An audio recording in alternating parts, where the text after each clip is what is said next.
Ahí está. Bueno, buenas tardes. ¿Cómo les va? Muy contenta de estar de vuelta acá. Este es nuestro último encuentro en nuestro seminario de epistemologías de las narrativas, perspectivas transatlánticas. Y bueno, hicimos un lindo recorrido.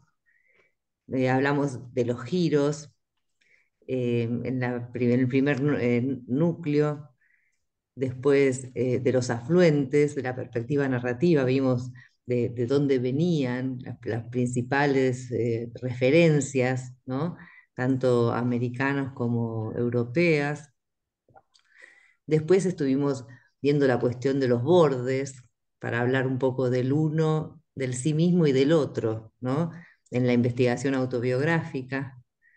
Y hoy vamos a hablar de las planicies y agujeros, ¿no? Si ya pudieron ver el video, se van a dar cuenta de que estamos hablando de esos territorios, de esas cartografías que hacen las redes, ¿no? Colectivos conformados de distintos países o regiones, ¿no? O en el ámbito local, por afinidades profesionales, ¿no? O por investigaciones en común y que permiten nuevos agenciamientos, permiten alguna otra forma de estar, ¿no? en el mundo, en las condiciones en las que nos toca vivir, ¿no es cierto? En la pospandemia, ¿no? En esta crisis del capitalismo, ¿no? Eh, Bien, y en la crisis también de muchos fundamentos y principios que nos hacen buscar otras maneras de producir saber, ¿no? Bueno, como venimos haciendo, siempre a nuestras clases les estamos poniendo otra capa más, como habíamos dicho, ¿no? Esa capa era esta conversación, la que podemos generar en nuestros encuentros, y tenemos un invitado hoy especial para realizar la entrevista autobiográfica, ¿no?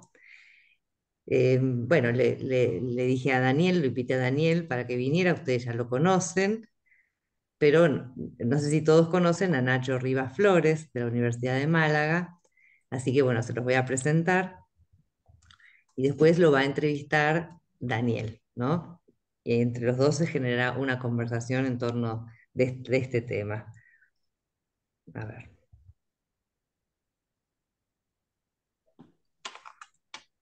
trató de ser breve, pero es un poco extenso tu reseña. Te dije que lo cortaras. Muy bien. Es licenciado de Ignacio Rivas Flores, ¿no? Nacho es licenciado en Ciencias de la Educación por la Universidad Complutense de Madrid y doctor en Ciencias de la Educación por la Universidad de Málaga. Profesor de la Universidad de Málaga en el Departamento de Didáctica y Organización Escolar de la Facultad de Educación desde 1985. En la actualidad ostenta el cargo de catedrático al que accedió en 2010. También es director del Instituto de Investigación en Formación de Profesionales de la Educación de la Universidad de Málaga. Anteriormente ha participado en la gestión universitaria como vicesecretario de facultad, vicedecano, vicerrector de Asuntos Asistenciales y director del departamento. Desde la tesis doctoral, su investigación se orienta hacia lo cualitativo y etnográfico, confluyendo en la investigación biográfica y narrativa y en la perspectiva decolonial. En 1995 conformó el grupo de investigación PROCIE, Profesorado en Comunicación e Investigación Educativa, el cual coordinó hasta 2002. La orientación de su investigación se centra en tres líneas. Por un lado, organización de las instituciones educativas y la experiencia escolar de profesorado, familias y alumnado. El desarrollo profesional docente, especialmente a partir de su cultura profesional. Y por último, la política educativa. En cuanto al primero, trabaja sobre el sentido de la institución escolar y el modo como configura la experiencia de los sujetos que participan de ella. En ese ámbito han realizado investigación sobre participación en consejos escolares de centro con Miguel Ángel Santos Guerra y sobre la construcción de comunidades educativas democráticas, con varias publicaciones sobre este tema. Igualmente, desarrolla algunas publicaciones sobre la cultura de la institución escolar en relación con las prácticas educativas. También desarrolla cursos y seminarios de posgrado y de formación de profesorado sobre esta temática, tanto en España como en Latinoamérica y en Rumanía. En relación a la preocupación sobre el profesorado y su formación, lleva trabajando desde el año 1993, tanto desde la investigación como desde la formación y el trabajo colaborativo en centros educativos. En cuanto a su interés por la política educativa, surge de los dos focos anteriores, como una necesidad epistemológica por dotar de sentido a la experiencia escolar y a la institución educativa. En este sentido, desarrolla diversas publicaciones relacionadas con el sentido y significado de la escuela de la modernidad. Junto con estas tres líneas, mantiene un fuerte interés en la investigación educativa, campo en el que tiene varias publicaciones sobre investigación naturalista, investigación biográfico-narrativa y últimamente investigación decolonial. Bueno, Nacho, muchísimas gracias primero por Mm. aceptar tener esta entrevista con nosotros y, y bueno, la idea es que también que participemos, ¿no? Que podamos generar una conversación entre todos. Y bueno, muchas gracias Daniel también por aceptar la invitación de ser el entrevistador. Sí, en realidad, más que entrevistador, soy un curioso, ¿no? Tengo la suerte de conocer a Nacho, al profesor Rivas desde hace mucho tiempo, desde hace bastante tiempo, ¿no? Y en distintas ocasiones que tienen que ver con lo académico, pero también tiene que ver con la vida, ¿no? Amigos en común, algún cumpleaños, alguna guitarreada. Entonces, eso también tiene alguna ventaja por conocerlo un poco del lado B, ¿no? Y también, ¿no? Generar inquietudes, preguntas que siempre tuve con respecto de Nacho y que tal vez no tuve la oportunidad de conversarlas con él, ¿no? También compartimos, creo que fue una aventura biográfico-narrativa, ¿no? Hacer un dossier que resultó ser un dossier muy importante en la revista del Instituto de Investigaciones del Instituto de Ciencias de la Educación Mm. de la Facultad, de la UBA, ¿no? De Filo, de la UBA, ¿no? Un dossier que elaboramos mucho, produjimos un texto, una presentación juntos, y también, bueno, necesitamos dos números, ¿no? De la revista del INSE para conjuntar todo el material, ¿no? Valiosísimo, que fue, yo creo, fundante, al menos en el Instituto de Investigaciones de Ciencias de la Educación, ¿no? Y habilitó todo un campo de conversación que hasta ese momento se manifestaba muy inhibido. Un dossier tan importante con una figura tan relevante como Nacho, ¿no? Y este sentido también transatlántico de aquel dossier, ¿no? Que tenía textos de este lado del Atlántico y también de allá, ¿no? De España Mm. fundamentalmente, creo que algún francés también se coló, no me acuerdo Sí, muy bien en también, este también. momento. Bueno, también esa ocasión de un intercambio frondoso también de lecturas, de materiales, pero siempre las preguntas, ¿no? Pero una pregunta muy, muy básica que a mí siempre me inquietó y que interpreto profundamente biográfica, es cómo vos, Nacho, llegaste a este enfoque, ¿no? ¿Cuál fue la travesía, ¿no? Y de esas opciones, cómo se te fueron apareciendo en el marco de tus inquietudes, ¿no? Para llegar particularmente a esta ecuación que a mí me pareció fantástica, ¿no? De, de- de un interés repartido, anudado, ¿no? De política educativa, escuela como organización, experiencia y desarrollo profesional, formación. Ujú. Bueno, lo primero agradeceros el poder compartir este espacio. Siempre es un placer estar con Daniel y con todos los que estáis y las que estáis escuchando ahora y participando. O sea, que encantado. Como Daniel decía antes, tengo una pata en Latinoamérica que no me quito y que no quiero quitarme porque siempre es como estar en casa cuando estoy con vosotros y vosotras, ¿no? Y un poco la pregunta que me haces, yo creo que ahí he seguido una trayectoria parecida a la que han seguido muchos autores o mucha gente que se al final ha recabado, ¿no? En la investigación biográfica y narrativa, que es partir de la insatisfacción que puede producir la investigación cualitativa convencional. Yo en mi caso, como Valeria comentaba antes, la tesis doctoral la hago sobre etnografía educativa, con también en un momento específico en España importante, que es cuando estamos intentando reconstruir, por decirlo así, el país a partir de los 40 años de dictadura que tuvimos, ¿no? Entonces, en los 80, cuando yo estoy estudiando y terminando mis estudios, como que empezaba a removerse algo de lo que había que cambiar de un modelo educativo y de investigación fundamentalmente positivista, cuantitativo, con el Opus Dei controlando todo el mundo de la educación, Opus Dei teresianas, ¿no? Eran los dos focos ideológicos que controlaron la educación durante los últimos años de la dictadura, ¿no? Entonces, cuando yo acabo los estudios y estoy, bueno, participando de toda la política universitaria del momento como estudiante en los conflictos que teníamos en aquella época y demás, una de las vías por las que empiezo a romper con las lógicas institucionales es la investigación etnográfica con la que me inicio en la investigación, ¿no? Lo que pasa es que cuando me inicio la investigación cualitativa en la etnografía, bueno, hay como una insatisfacción en el sentido de que te quedas en las cuestiones más estructurales, en las cuestiones que tienen que ver más con los patrones de conducta, de comportamiento de la gente, etcétera, pero me faltaba como decir, bueno, los sujetos dónde quedan, ¿no? Había como esta insatisfacción que además me la despertó con la formación que tuve que recibir para la tesis, con todas las lecturas que hice, el acercarme a las historias de vida como una estrategia metodológica, ¿no? Que yo veía, que no utilicé para mi tesis, pero que atisbé en ese momento pues, al investigar sobre qué era todo esto de la etnografía educativa, la antropología y demás, ¿no?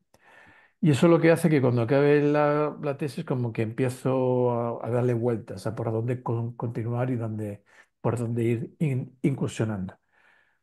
Lo detonante fue que inició un trabajo con un grupo de compañeros y compañeras en lo que entonces se conocía como el CAP, que era un curso de actitud pedagógica para formar al profesorado de secundaria, que era un profesorado que se formaba, bueno, sigue siendo así de alguna forma, ¿no? Hacen primero la formación disciplinar y luego tienen que hacer un posgrado. En aquella época no era ni posgrado, era un curso de capacitación en lo que sería la formación pedagógica para poder optar a ser profesor, ¿no? Profesor. Con este grupo de compañeras y compañeros lo que hacemos es un proceso experimental de formación que en lugar de estar en la universidad haciendo el curso durante los meses que correspondía y luego enviarlos a hacer prácticas, lo que hacemos es que les mandamos al instituto, a un grupo de estudiantes, les mandamos al instituto para que de entrada estuviesen acompañando ya a docentes y trabajando con los docentes en el aula.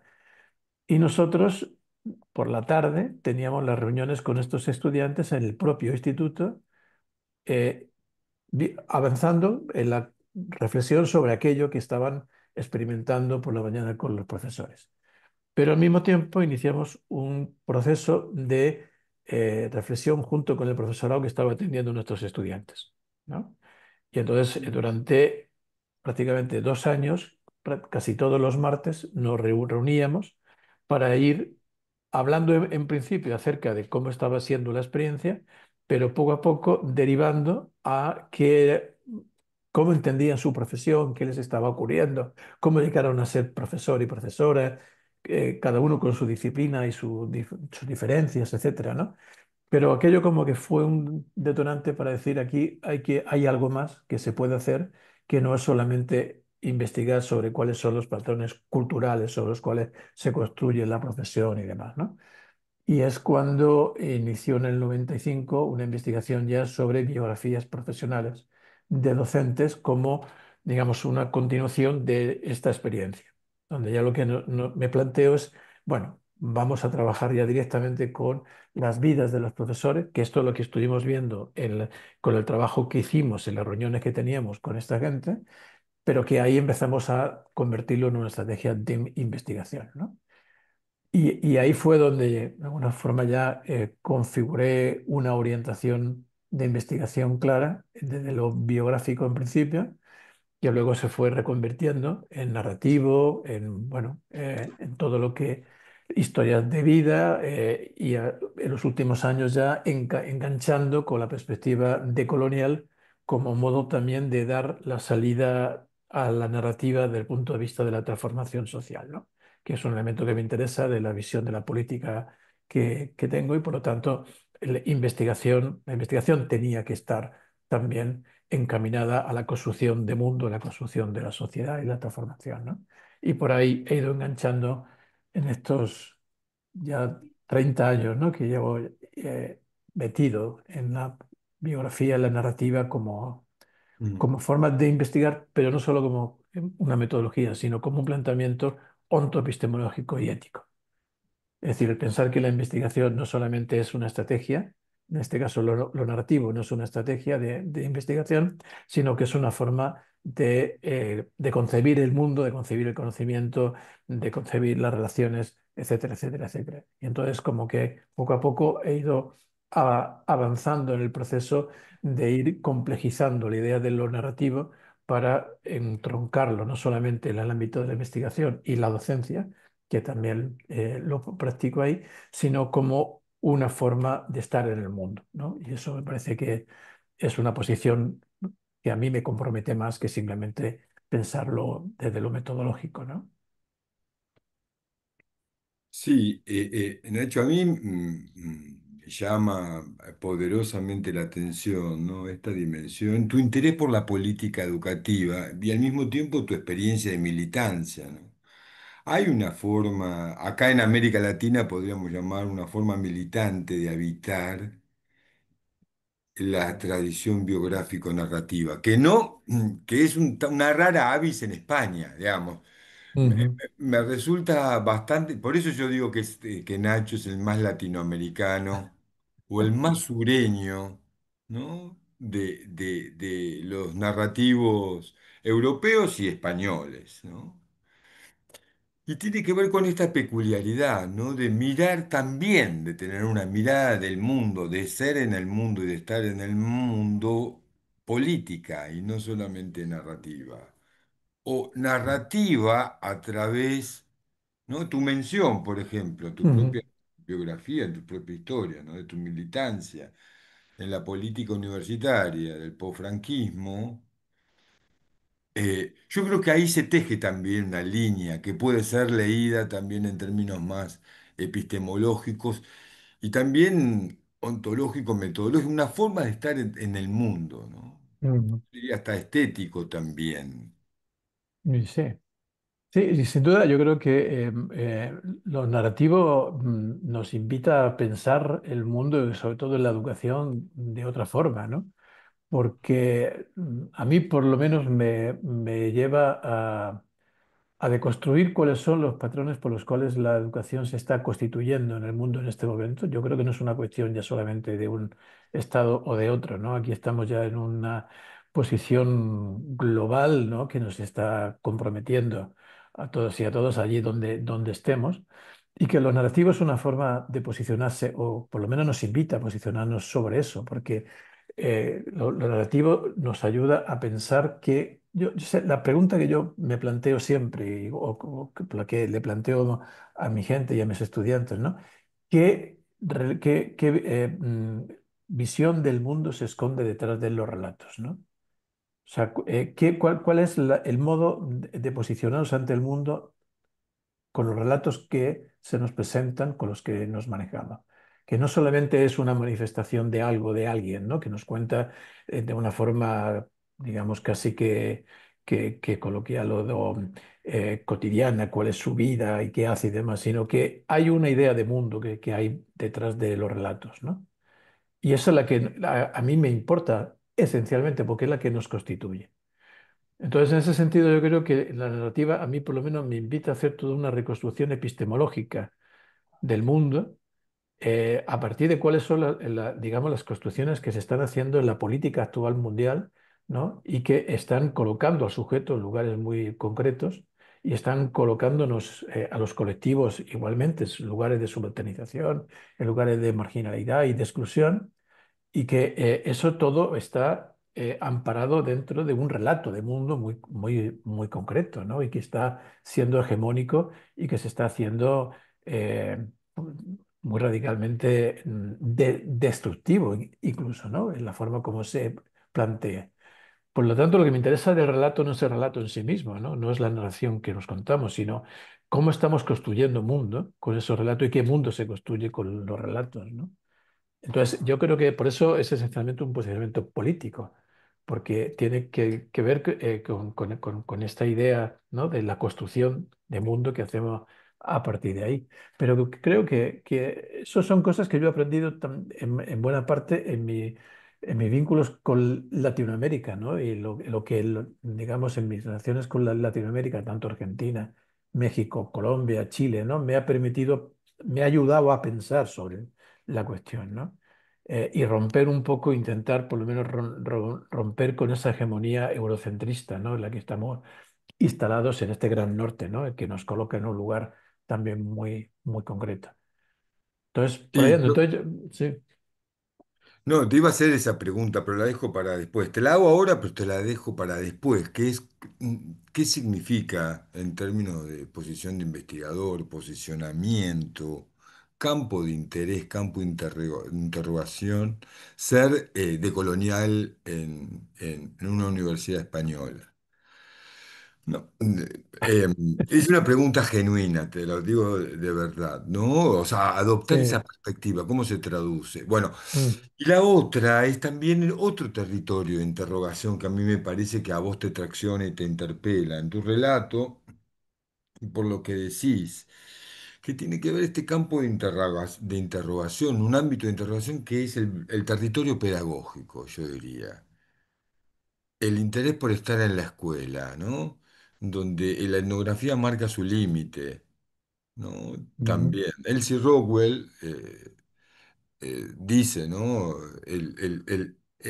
El saber el conocimiento antropológico no es un saber pedagógico, entre otras cosas porque no está orientado a la acción ni a la transformación, ¿no?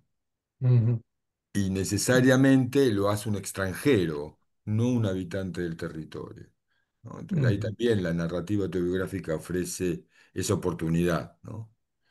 mm, de, de no solamente de entonar una voz, de pronunciar una voz, como sabemos, silenciada, sureña, sino también de pensar, ¿no? En la especificidad del saber pedagógico y la contribución de la vía narrativa para abonar esa especificidad. No sé. mm, mm. eh, Sí, eh, porque en definitiva lo educativo tiene un espacio muy central dentro de la construcción de la sociedad, del proyecto de modernidad en el que estamos, Ujú, ¿no? Y en el proyecto de lo que es la constitución de los estados modernos, pero también de lo que es toda la construcción que se está haciendo en el mundo, la sociedad. O sea, cómo la educación está siendo un elemento clave y ha sido un elemento clave históricamente, ¿no? Para configurar un modelo de ciudadanía. Por lo tanto, claro, entrar en el mundo educativo es entrar en los modos como la escuela está generando subjetividades, cómo está generando modos de percibir el mundo, etcétera, ¿no? Yo estoy ahora aquí en La Laguna, no estoy en Málaga en este momento, estoy en La Laguna, en Tenerife, en la universidad, dando un curso sobre este tema. Y justamente hoy a la mañana estábamos planteando esto, ¿no? O sea, ¿cuál es el relato que se ha construido en la escuela que hace que por ejemplo, el auge de la derecha, y sobre todo de la derecha neofascista, esté triunfando en todo el mundo. ¿Qué responsabilidad tenemos en la escuela y cuál es el relato que la escuela está haciendo del mundo para que el voto de este tipo de personajes mayoritariamente sea joven? Para que sea un voto, ¿no? Por lo menos las estadísticas aquí en España, el voto de los chicos y chicas de 18 a 25 años Sí, sí. suponen el veintitantos por ciento del voto de Vox, ¿no? De la extrema derecha en España, y que es lo mismo que está ocurriendo en En Argentina, que está Argentina. ocurriendo, claro, en Argentina sé que también, Nítidamente. etcétera. Nosotros una Y, forma claro, popular y maradoniana de decirlo podría ser cómo se nos escapó esa tortuga, ¿no? claro, Hay algo que se nos escapó, ujú, ¿no? Que no logramos ver, que no logramos percibir, que no logramos claro. entender. Pero yo creo que porque no hemos hecho una lectura adecuada de cuál es el relato que la escuela ha ido haciendo en su proceso de constitución y de ocupar este lugar de centralidad en el proyecto de modernidad de la sociedad. Y nos hemos conformado con dejar que el relato, digamos, de tipo técnico, protocolario, protocolizado de lo que es la educación en este momento, ¿no? Haya sido el imperante en la medida que nos centramos en cuestiones que tienen que ver con conocimiento ajeno a los chicos y a las chicas, ¿no? Como es el currículum, montado desde agentes externos, ¿vale? Que dejan fuera y paralizan el conocimiento propio de los chicos y las chicas que llegan a la escuela, ¿no? Y hablo desde las primeras etapas, o sea, no tengo, creo que todo chico o chica llega a la escuela con un relato de mundo, porque ha construido ese relato, ese conocimiento del mundo a partir de la experiencia que ha desarrollado en sus pocos años, ¿no? Pero que es una experiencia que tiene todas las características del conocimiento mundial, es decir, hay experiencia física, afectiva, moral, matemática, etcétera, etcétera, porque eso forma parte de la vida, ¿no? Entonces, ¿cómo la escuela ha sido capaz de anular ese conocimiento, dejarlo en la puerta de la escuela y pensar que el conocimiento necesario para construir el mundo es un conocimiento impuesto, ¿no? O sea, ese tipo de relato de la escuela, yo creo que Mm. está de alguna parte, no vamos a echarle toda la culpa, ¿no? Pero en buena parte está siendo responsable de la situación que estamos viendo, ¿no? En la política internacional, porque no ha sido capaz de construir subjetividades democráticas, porque quizá posiblemente el relato de escuela no es democrático, ¿no? A Entonces, lo que iba, Nacho, tiene que ver exactamente con esto. Esta idea de, a ver, pero justamente por estar parado desde la escuela o mirando, ¿no? Desde la escuela, se configura un campo de preguntas, yo digo, ¿no? De ujú, interrogaciones, de cuestiones que también llevan a la vía narrativa, ¿no? Y ujú, biográfica. A sí. esto me refiero, no solamente el territorio de la política y también entender que esas narrativas construidas, ¿no? Ujú. En el territorio educativo también pueden las dos cosas, ¿no? Sí, pero Pueden fíjate, llevar Daniel, son a las deconstruir narrativas. esas narrativas muy Ujú, tan tecnocráticas y ujú, burocratizadas y al mismo tiempo recrear el lenguaje y la perspectiva y como vos decís, ¿no? La generación de nuevos mundos. ujú. Digo, la posición del investigador narrativo que se posiciona en el territorio de la educación, de la didáctica, de la organización escolar, eh, ¿cómo entrama esto en esta sensibilidad narrativa, en esta epistemología narrativa? ¿Por qué? ¿De qué manera la narrativa biográfica contribuye a la construcción de estos problemas, ¿no? En el territorio educativo, en la educación, donde se generan estas cosas, desde tu perspectiva?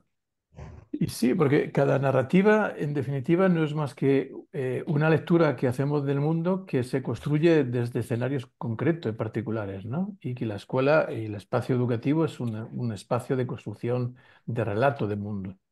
Y hay que entenderlo así, no simplemente Ujú. es una configuración institucional. O sea, Cloneni Connelly dice, ¿no? Que vivimos en los ámbitos socioculturales, pero también vivimos en instituciones y vivimos en las historias que construimos en las instituciones, ¿no? Y esa es un poco, esa es transformar la idea de que lo educativo se resuelve en cuestiones didácticas y pensar que lo educativo fundamentalmente se resuelve en cuestiones narrativas, ¿no? En las formas como la educación nos narra el mundo y nos invita a Muy narrar bien. el mundo, ¿no? O sea, y cómo nos posicionamos ante eso. Entonces, yo creo que en la medida en que yo entiendo que tenemos que abordarlo con un cambio fundamentalmente ontoepistemológico y ético, es decir, cambiando los parámetros por los cuales estamos pensando lo que la escuela es, evidentemente esto a mí por lo menos me invita a pensar que no basta con eso, con conformarnos, con generar propuestas innovadoras o muy modernas o muy, ¿no?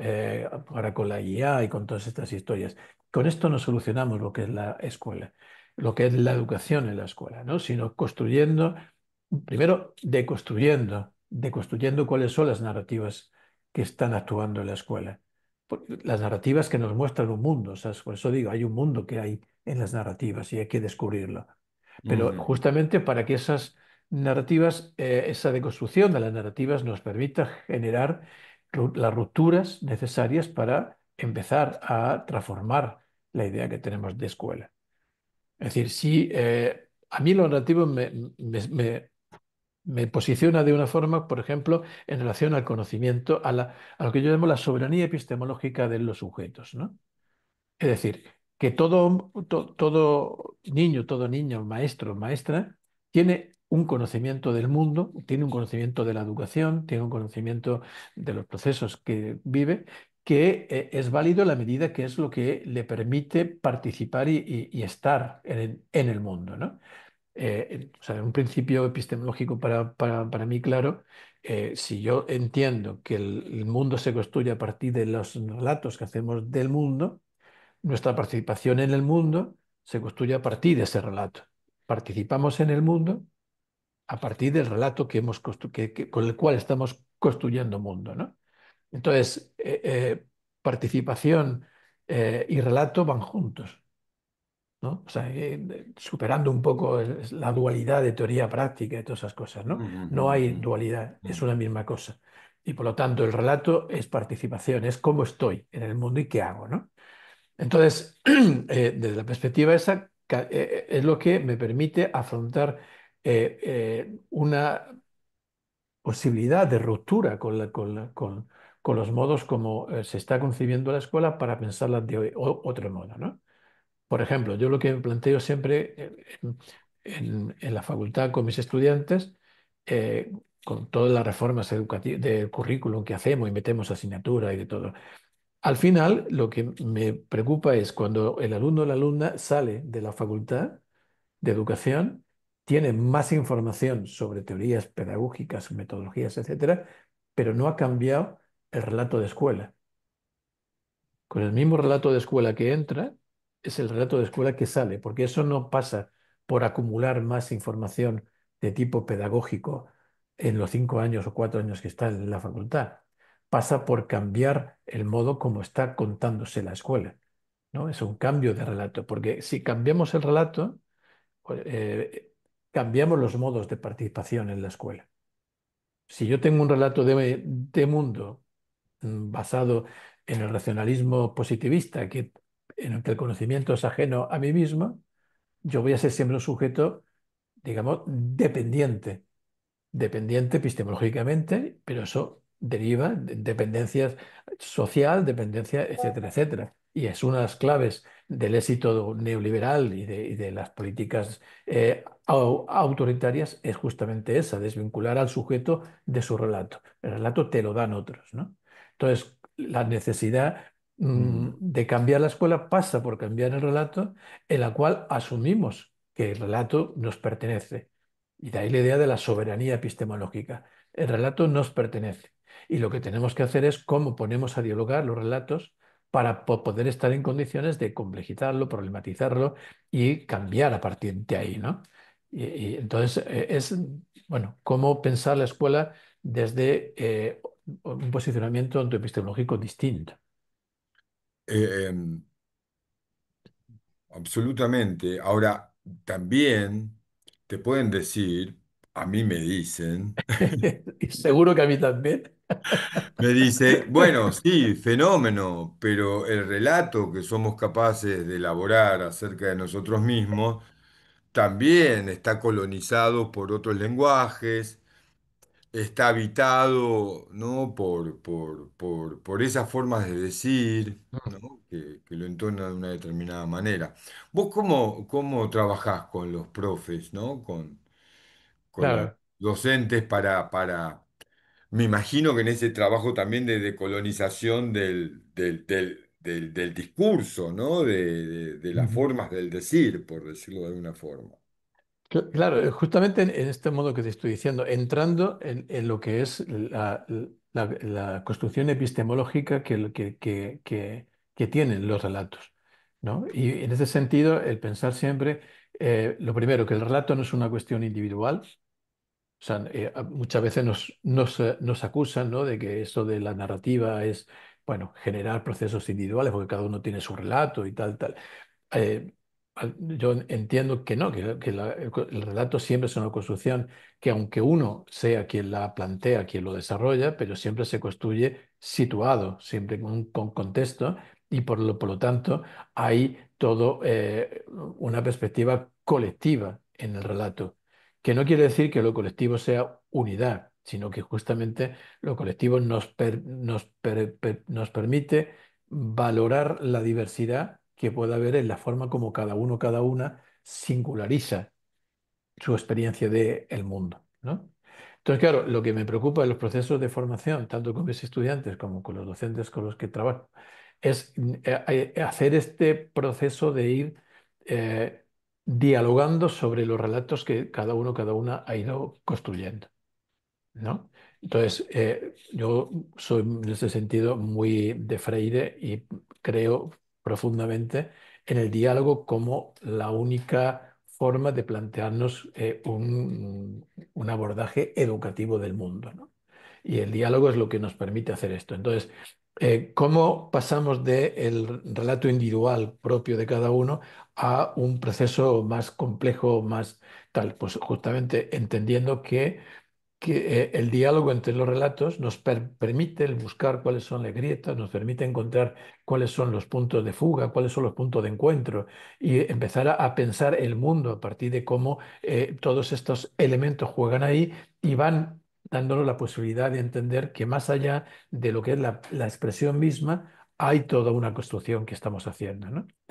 Y en definitiva, el pensar que eh, toda construcción de mundo que hacemos a partir de cualquier de las dimensiones de la sociedad son narraciones con las cuales construimos el mundo.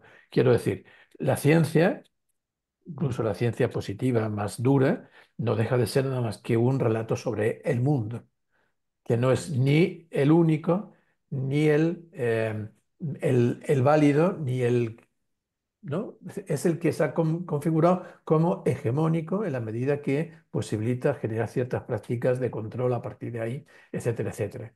Entonces, repensar lo que es el conocimiento científico como un relato de mundo que nos ayuda a entender ciertas cosas, pero no todas, ¿no? O que nos ayuda a dialogar con otros relatos de mundo, de otros o de otras, pero ¿no?, en un régimen de paridad y de igualdad, ¿no?, donde no está el relato de la soberbia del científico, sino está el relato que se comparte y que a partir del compartir y de dialogar vamos complejizando eh, ¿no?, el relato de cada uno, etcétera. Yo creo que la educación se resuelve ahí, en definitiva, ¿no? Es decir, cuando somos capaces de generar ese espacio en el que confrontamos los relatos y a partir de ahí vamos generando espacios nuevos de pensamiento. Y eso se produce cuando reconocemos que el relato de cada uno es un relato válido en la medida que se ha construido desde la experiencia de cada uno, de cada una, pero justamente la confrontación del relato nos permite ir reconstruyéndolo, complejizándolo, etcétera, ¿no? Por ejemplo, es lo que yo hago con mis estudiantes. Nosotros empezamos a trabajar siempre desde el relato de experiencia escolar de nuestros estudiantes. Entonces, construyen su relato, relatos a veces muy simples, relatos quizá muy descriptivos, o sea, cuentan cosas muy banales, ¿no? Muchas veces, algunos se implica más, da igual, o sea, el problema está cómo somos capaces de cuando ponemos a dialogar eso, los relatos con toda la banalidad que puede escribir un alumno de primero de, ¿no? de universidad, que todavía viene con todo el mambo de lo que es el paso por la secundaria, etcétera, cuando les ponemos a confrontar sus relatos y a confrontarlos con otras experiencias de otra gente, con otras experiencias que pueden leer, etcétera, etcétera, esa confrontación va complejizándole su visión de la escuela y cambiando su relato, por lo menos crea las condiciones para que se pueda hacer, ¿no? Entonces ahí es donde yo veo cómo, digamos, la narrativa es un proceso fundamentalmente educativo y transformador, porque justamente nos sitúa en esta posibilidad, ¿no? de repensarnos el mundo a partir de cómo lo dialogamos junto con otros y con otras. Perfecto, yo creo que ya me contestaste de alguna manera de cómo es decolonial en Europa, ¿no? Pero me refería más bien a un doble sentido, ¿no? A la experiencia de llevar adelante de una manera explícita investigaciones inspiradas, ¿no? Informadas Ujú. en el pensamiento decolonial en la comunidad europea, en el campo académico universitario español, ¿no? Y dentro de esas coordenadas y esas nuevas visiones también y relatos acerca de lo que es hacer ciencia y demás. Eso por un lado. Y por otro lado, el trabajo más de terreno, empírico, ¿no? Yo me tiento a pensar inmediatamente en los gitanos y en los inmigrantes, pero hay otras configuraciones. Se pueden pensar un sur, ¿no? Español, además de los Existe un sur gitanos. español y bastante duro. O sea, yo creo que el problema del norte y del sur no solamente es geográfico, es también Claro, económico claro. y social, ¿no? Y en España tenemos un sur muy complicado. Tú has nombrado dos casos, los gitanos, los inmigrantes, ¿no?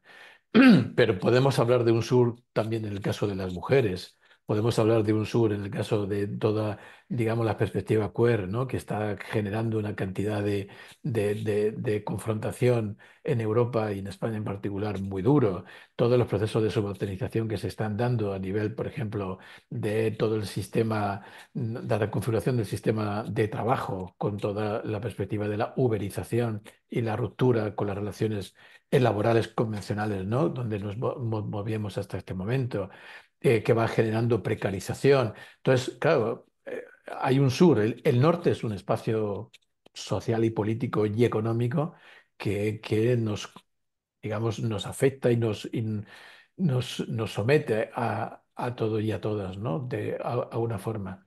Entonces, mm, ahí tenemos un espacio en Europa necesario para... Lo que pasa es que, claro, como la mayoría de los europeos se sienten europeos por encima de otra cosa, no acaban de entender que su posición no deja de ser tan de exclusión como la de otros y otras, ¿no? A lo mejor con características propias, porque, bueno, estar en Europa igual te garantiza algunos mínimos, en definitiva.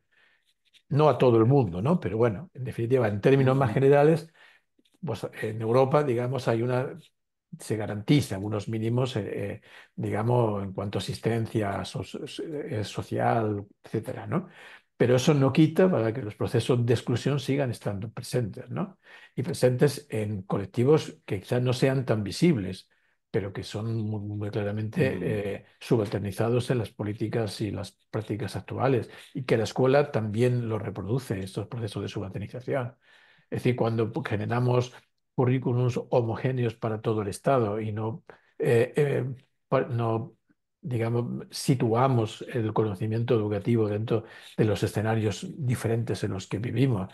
El ámbito de lo rural aquí en España es un ámbito muy marginado, muy excluido ni siquiera existe una legislación propia que permita pensar modos de organización distintos o de pensar el currículum distintos porque hay un pensamiento urbano hegemónico en Europa que se impone, ¿no? O sea, podemos hacer muchos ejemplos, ¿no? De que efectivamente no dejamos de ser parte de los procesos de exclusión y de subordinación que en todo el mundo se están dando, ¿no? Ahora, la pregunta tuya es interesante porque, claro, mi posición obviamente es de académico, en una posición ya, digamos, asentada, con la categoría en la que estoy, y eso sí me genera una posición más comprometida. En mi caso, más que pensarme como decir, pa, ya ha llegado, lo que me pienso es cuál es mi responsabilidad de la posición en la que estoy para ver cómo puedo generar instancias de ruptura social, epistemológica, política, etcétera, para que sea parte de alguna forma de este cambio, ¿no? De esta transformación que se necesita. Y ahí es donde introducimos prácticas de investigación que intentan generar otros modos, ¿no? Recuperando mucha de la tradición latinoamericana, de la investigación desde la horizontalidad, ¿no? Desde lo popular, etcétera, etcétera, que genera otro tipo de investigación, ¿no? Que aquí tenemos una situación muy evidente de una hegemonía, de un modelo de investigación positivista que curiosamente, y ahí sí te quería yo preguntar qué está ocurriendo en Argentina con esto, siempre cuando hay políticas más retrógradas, ¿no?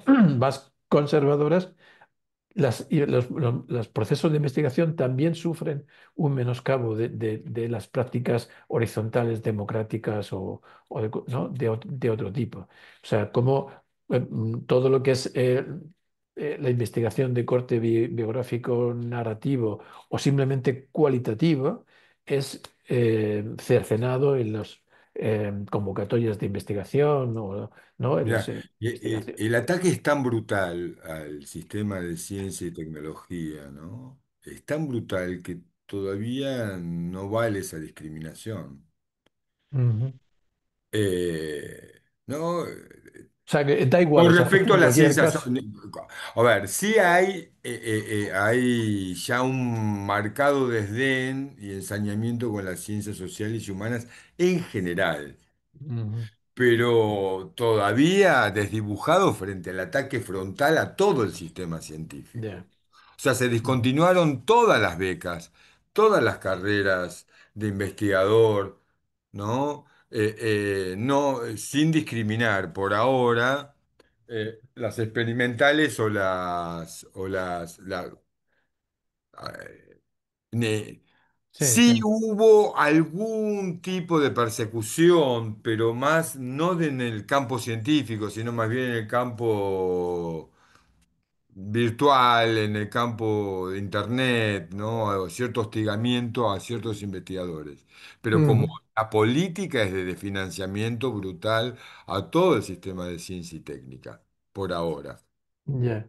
Pero Entonces, no sé, todavía no se ha manifestado sí de está. expresiones de desdén, pero Sí, es no que aquí lo estamos viendo, es decir, que cuando vienen políticas más conservadoras en la política general, digamos, eso afecta a que inmediatamente todas las investigaciones de claro tipo que sí. cualitativo etnográfico van para Por atrás, supuesto ¿no? que también, Van para pero atrás. ahora Pero es tan sí, brutal el sí, sí, que ataque. os da igual, o sea, que va a Claro, todo. ahora con todo, Claro, claro. inclusive con Pero las investigaciones vinculadas con con el aparato productivo, o sea, o con el sistema tecnológico, ¿no? está, Bajo el presupuesto de que esos se financian solos, ya.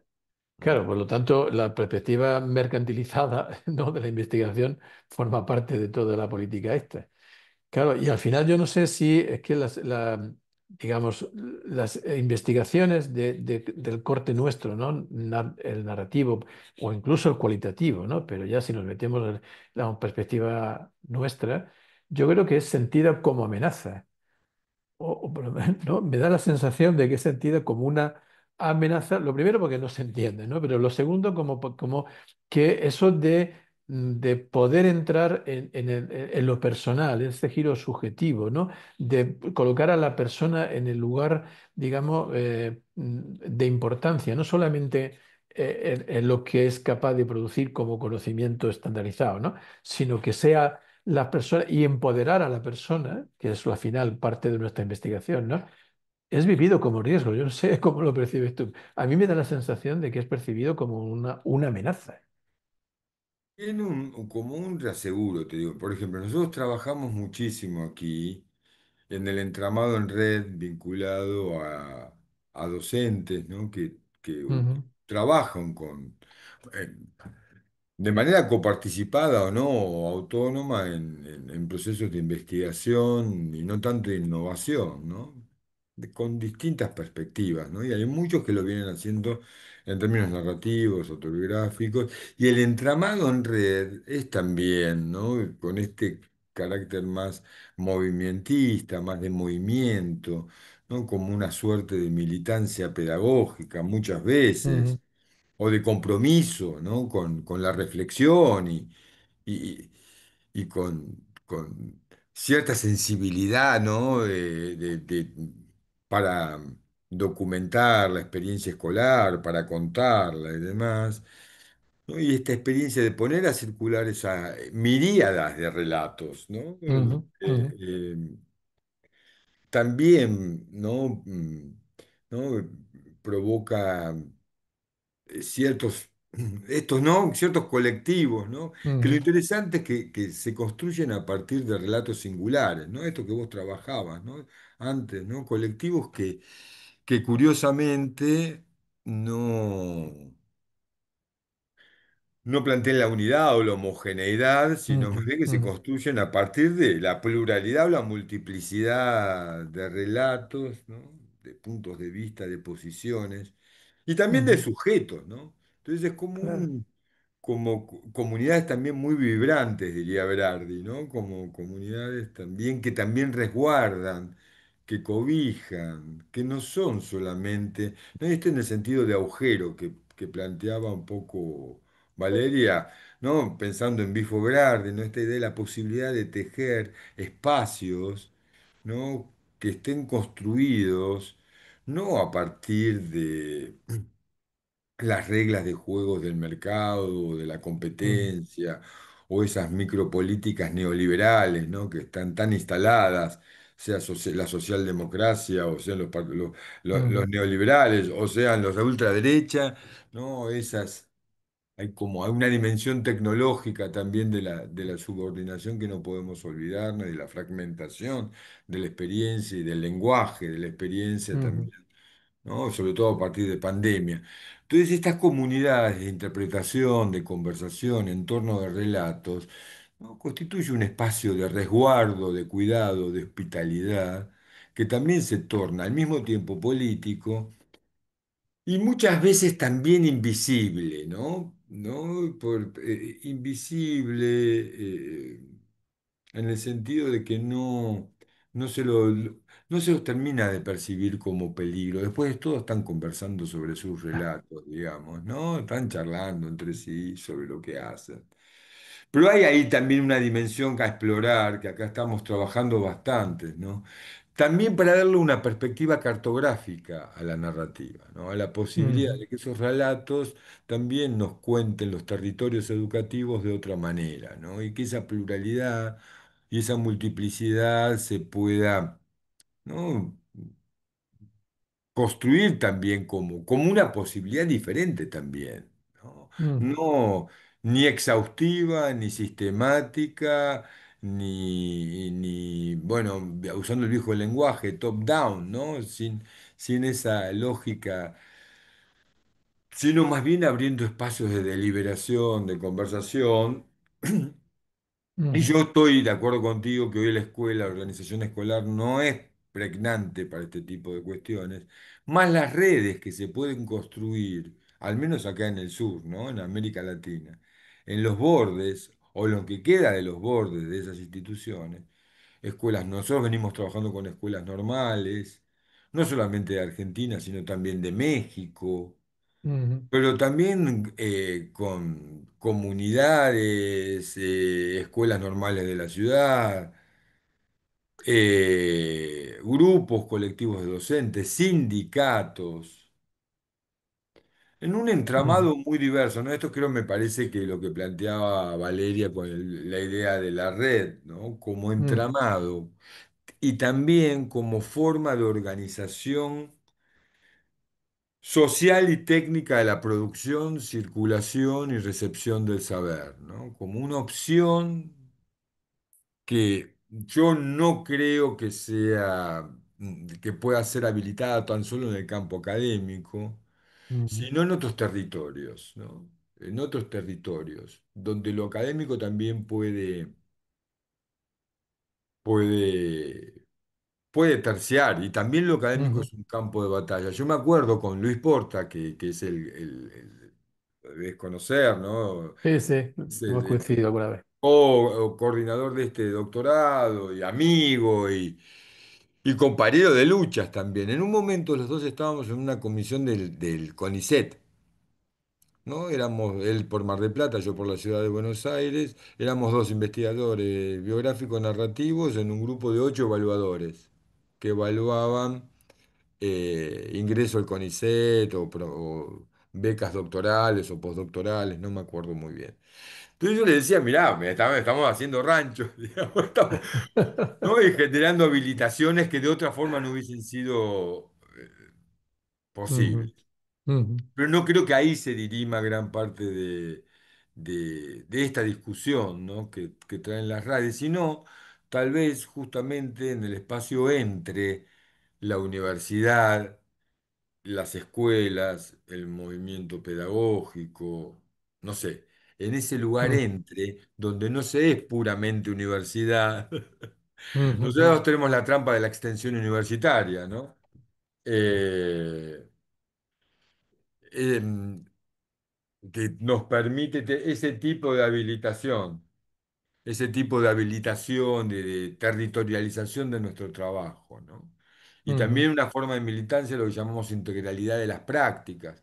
No sé si allá resuena de esa forma, ¿no? De pensar al mismo Eh, tiempo la extensión, la investigación, la mm, formación mm, como una... Y yo agregaría, eh, ¿no? Y yo te agregaría la participación política, ¿no? Que al menos en Argentina es muy importante en la vida universitaria, ujú, muy sí, importante, ujú, ¿no? En esto, ¿no? ¿Y ustedes cómo trabajan con las escuelas? ¿Cómo ven ese entramado? sí. Es una de nuestras preocupaciones. Ahora decía lo de la extensión. Nosotros, aquí en España, lo de la extensión desapareció hace tiempo. ¿Viste? O sea que ha habido ahí todo un quiebre de la tradición extensionista, que también la teníamos en su momento, y la hemos convertido en transferencia, ¿no? La idea de la transferencia con un marcado carácter mercantil, ¿no? Nosotros en particular, Analía y yo, estamos en un grupo de gente de varias universidades y colectivos sociales que estamos colaborando en un proyecto sobre extensión universitaria crítica, en la línea del que planteabas tú ahora, trabajando con gente de Latinoamérica, como con Tomasino de Uruguay, no sé si lo conocéis, Sí, y a sí. gente de Colombia y demás, ¿no? Y estamos desarrollando para ahí toda una propuesta de lo que podría ser volver a pensar la extensión universitaria crítica en la unión de esos tres elementos, ¿no? La formación, la investigación y la extensión, como tres elementos indisolubles en la práctica académica, ¿no? Que evidentemente la academia es un espacio de confrontación necesario y además es el que nos compete de una forma más directa, pero como tú bien dices, y estoy muy de acuerdo, no es una cuestión académica sola. Tenemos que buscar cuáles son las complicidades con las cuales tenemos que unarnos Mm, y aliarnos en un conflicto que es mucho más que la academia sola, ¿no? Porque la academia también es capaz de tragarse las propias luchas bueno. académicas y convertirlas en otra cosa. En debates Entonces, tribales. absolutamente, no, no, absolutamente. Y es una, viste, nos peleamos por cuestiones de poder falso, porque al final ni siquiera es poder, pero creemos que somos los reyes del mambo, como decimos aquí, simplemente porque, no sé, tenemos publicaciones y tenemos espacios académicos donde nos lucimos y todas esas cosas, ¿no? y bueno, todo eso que es nada más que una fachada, ¿no? Entonces, nosotros sí nos preocupa generar esta instancia de colaboración con los centros educativos, y no solamente con centros educativos, sino con colectivos de otros. Aquí el tema de los sindicatos es diferente de algún modo, porque aquí se sufrió todo un proceso de institucionalización de la sindicación, ¿no? De los sindicatos, que los ha colocado en un lugar, digamos, bastante instituido, ¿no? Como muy controlado. Entonces, no, aunque tengan sus elementos claros también de reivindicativos y todas esas cosas, pero no son un elemento de transformación, por lo menos en el ámbito de lo educativo. O sea, no, los sindicatos no están preocupados por la educación, están preocupados por la regulación del puesto de trabajo del maestro o la maestra, y por lo tanto de sus derechos como trabajador, y ponen por delante toda la regulación administrativa del trabajo del docente, lo ponen por delante de lo educativo. Por lo tanto, a veces son una fuerza paralizante para los procesos de transformación en las escuelas.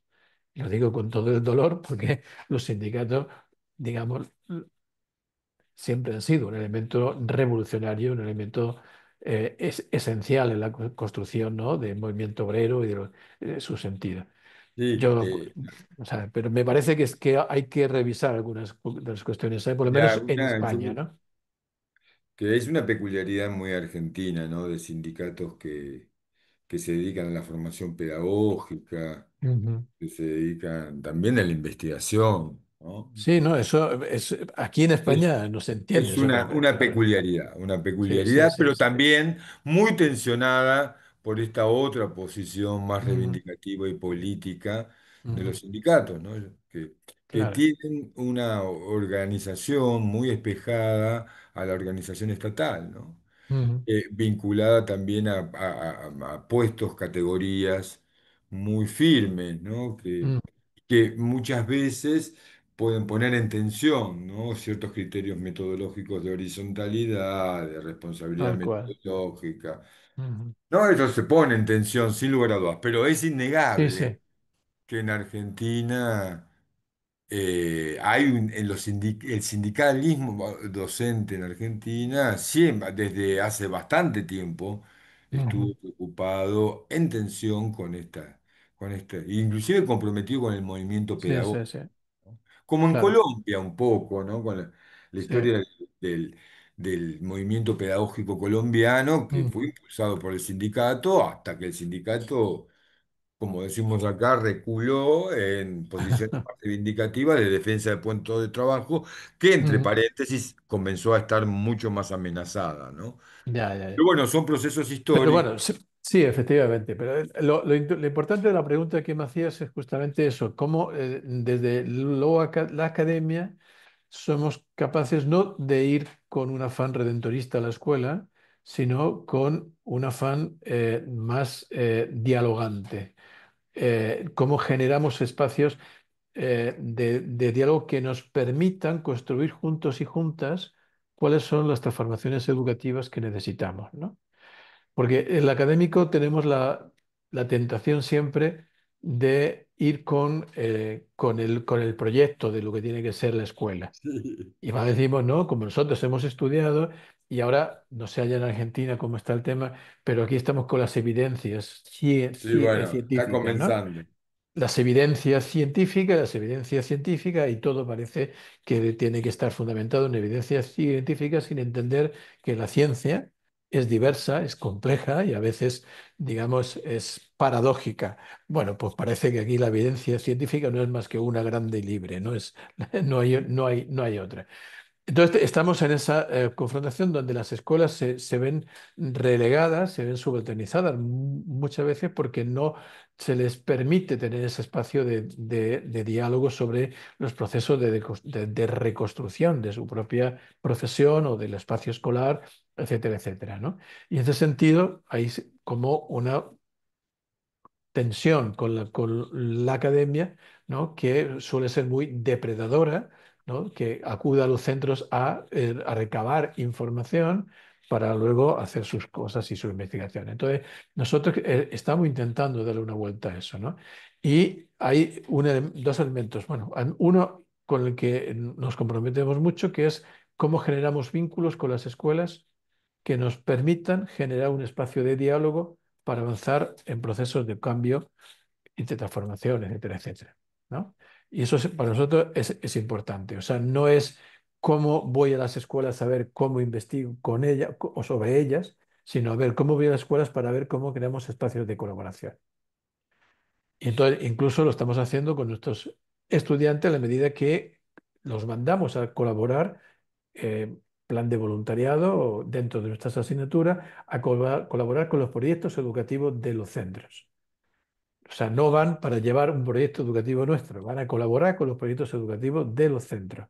Y ahí cómo generamos a partir de la colaboración de nuestros estudiantes con los centros espacios de diálogo, ¿no? De reflexión, de reconstrucción, etcétera, etcétera, donde hay un diálogo horizontal, ¿no?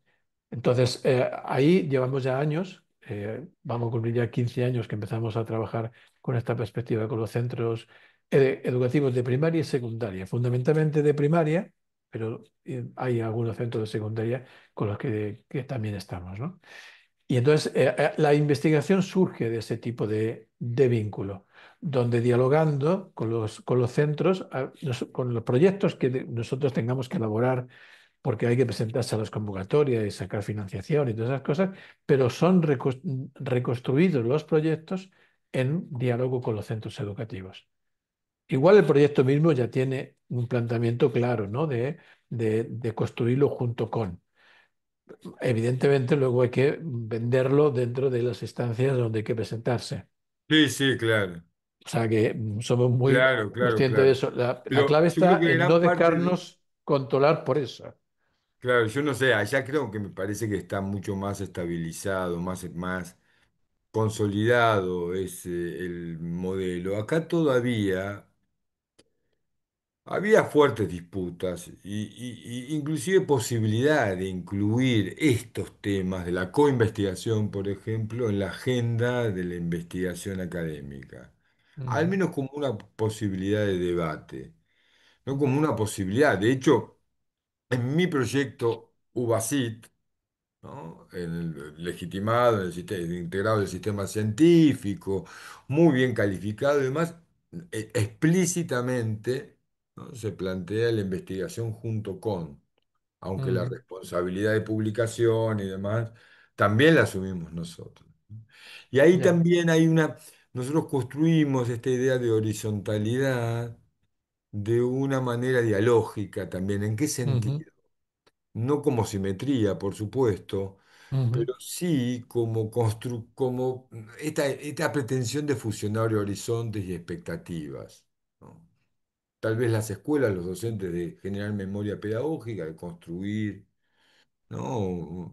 Una mirada nueva y relatada de su experiencia, o sea, indagarla, y nosotros más bien trabajar en el dispositivo con el cual trabajamos. O sea, nosotros ujú, también trabajar en la investigación narrativa y autobiográfica de nuestra experiencia, de estar trabajando junto con otros en red, ¿no? Entonces se hace, que cada cual construye su relato, comparte su exacto. relato, y no es Ujú, el investigador el que cierra la interpretación de- correcto. del Ujú, relato, sino que interviene también en esa conversación como ujú, interlocutor y da su interpretación y el otro ujú, verá qué hará con ella. Y lo mismo nosotros. O sea, como yo siempre digo, no me hago responsable, ¿no? De la formación de de los que participan, los docentes que participan en investigación, formación, acción, junto con claro. nosotros. Ellos se hacen cargo de su propia formación. Claro, pero en ese sentido transformamos, y veo que estamos en la misma onda, transformamos la idea de resultado de investigación, ¿no? Claro, Porque el resultado no es como dar un todo acabado donde decimos, es el resultado que hemos tenido, estas son las conclusiones y esto es, claro, no, el claro, modelo de... No, justamente es esta diversidad de relatos que se articulan y que juegan, claro. y que dan perspectivas distintas, pero que se conjugan en un proyecto que se comparte donde una característica misma es la diversidad. O sea, que no es la unidad, ¿no? O sea, Yo sino diría justamente la la diversidad. condición. Si no hay, no hay diálogo ni conversación Claro, posible. evidente, ¿De qué hablas evidentemente. con un igual, no? Ujú. Es eso. Sí, con Eh, el que piensa igual que tú, el que tiene el mismo relato del mundo que claro, tú, no la hay conversación acaba posibilidad. pronto, digamos. No, bueno, hay quienes dicen, Eric Sadán, el mismo Bifo Berardi, dicen que, digamos, gran parte de la tecnología digital inteligente, fundamentalmente a partir de la expansión de los smartphones, Ujú, generó otras formas de conexión entre las personas, ¿no? ujú. Donde no hay producción de sentido, a veces hablando con amigos, amigas, con Valeria también, nos decimos que se murió la metáfora, ¿no? Que la metáfora desapareció de la escena, ¿no? Y por ende el chiste. ¿No? Ujú, Desaparece de la escena, el chiste desaparece, aparece la agresión, ujú, pero no el chiste que se apoya sobre el doble sentido, la posibilidad de construir un otro sentido, ¿no? No, y lo vienen planteando, ¿no? Y tal vez la narrativa y la conversación en torno a relatos y más sea una buena, por eso un agujero que también orada esa pauta también de automatización, determinismo, de estar hablando siempre de lo mismo, ¿no? ujú. Sin producir un sentido nuevo, ¿no? Sin producir un saber nuevo. Claro. En Claro, fin, por eso te decía que puede ser percibido como una amenaza en la medida de que está generando esa posibilidad de agujeros, ¿no? O de sí, huecos, de sí. grietas por las cuales se cuela, ¿no? Algo de Cosas que no son humanidad. algo de humanidad, ¿no? Efectivamente. Y en ese sentido, claro, lo que sí, yo creo que dentro de la diversidad en la que nos desenvolvemos hay que tener ciertas condiciones claras. Y ahí sí que lo político juega, a mi modo de ver, de una forma muy evidente en el sentido de la necesidad que tenemos, la obligación de defender lo que son los valores antropológicos básicos por los cuales nos constituimos como especie en el mundo en el que estamos. Y eso significa la necesidad de articular el discurso que sea, desde la diversidad que sea, siempre desde el respeto radical a la vida, ¿no? Ujú. El respeto radical al derecho del otro y de la otra a existir, etcétera. O sea, yo creo que ahí sí tenemos que tener un posicionamiento claro en cualquier caso. ¿Cómo luego eso puede adquirir formatos muy distintos? Vale, no hay problema. Creo que eso es lo que nos permite avanzar y reconstruirnos, y etcétera, etcétera, ¿no? Pero tenemos que tener claro cuáles son los principios esos. Sobre todo porque muchas veces nos acusan acá, ¿no? De este relativismo de que, claro, el relato es individual, cada uno hace su relato y todos los relatos valen. Vale, todos los relatos valen si nos movemos dentro de parámetros que nos permiten construir la humanidad. Los Si relatos nos, valen si si nos pueden salimos de entrar en ahí, conversación. Los claro, claro, relatos si valen nos si salimos de pueden ahí, entrar en conversación. O exacto. O sea, sea, también hay que buscar ¿cómo otros criterios dialogamos de con alguien? validación, pero yo Claro. estoy de acuerdo contigo que hay criterios para Ujú, validar los relatos que son comunitarios también y que tienen ujú, que ver con pensar también toda la trama, ¿no? No solamente la producción de saber, escindida de las modalidades de su circulación y también de las condiciones de su recepción. Como yo ujú, pienso en toda la serie junta, ¿no? Y tiene que ver precisamente con esto, también de romper el resultado, ¿no? claro. Esto que vos decías, ¿qué es el resultado de nuestra investigación? Las Ujú. transformaciones que podamos ocasionar, en todo caso, ¿no? Y sí, de Eh, las cuales muchas veces ni sabemos cuáles son los procesos que claro, se están dando, ¿no? claro. Entonces, el fijarnos más justamente en esa idea de proceso y no en la idea de resultado y en un principio de ir acompañando, ser parte de, formar parte de, y no tanto a ver cómo obtengo información de. O sea, son cambios actitudinales profundos que yo por eso inciden en ese posicionamiento ético ontoepistemológico, ¿no? En que nos sitúa de otra forma ante el conocimiento y ante lo que construimos con la investigación que estamos haciendo, ¿no? O sea, no construimos conocimiento validado desde parámetros, ¿no? Extraños, exógenos, ¿no? De alguien que te valida porque entra dentro de no sé qué criterios, etcétera, etcétera, sino que la validación está en el proceso mismo y en la comunidad misma donde se produce esto, ¿no? claro. Por ejemplo, una de las cosas que siempre me confrontó mucho cuando trabajaba desde lo cualitativo, esta idea, ¿no? de cómo validamos la investigación cualitativa y nos buscamos entonces los equivalentes, ¿no? Al famoso criterios de Guba y Lincoln cuando empezaron a plantearse estas cosas, que ni ellos mismos se lo creían, o sea, era otra cosa, ¿no? Ah, Pero, dibujo. claro, esto se ha instalado como la necesidad de tener que validar una investigación desde criterios que son, digamos, comparables a la epistemología positivista, ¿no? O sea, que son los homólogos, por decirlo de alguna forma.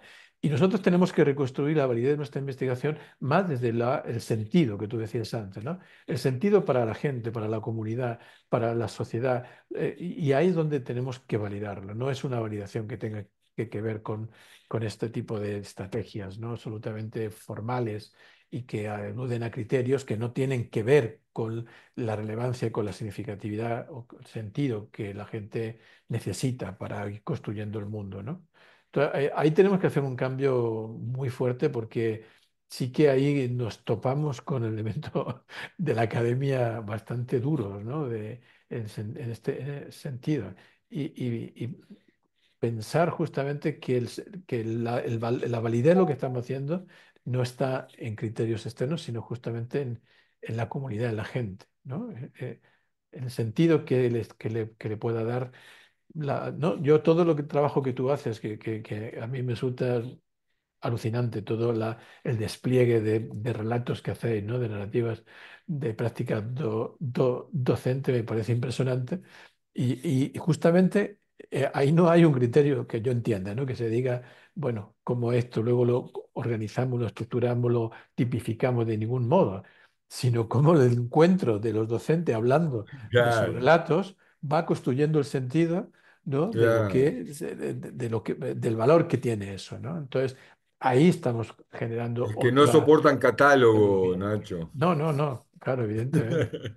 No, pero ahí somos contrahegemónicos, que viste que la Claro, epistemología ojalá. actual fundamentalmente es tasonómica, ¿no?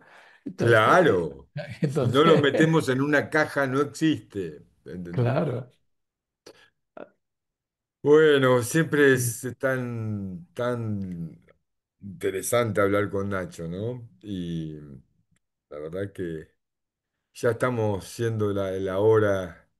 No quiero. Para Nacho es como la una y No, media de la mañana. no, porque ¿No? estoy en la laguna, como os he dicho antes, la laguna es una Por hora eso, menos. no queremos abusar, Estoy en pero las Canarias y las Canarias es una hora menos. Aquí son ahora creo las que. 11:34.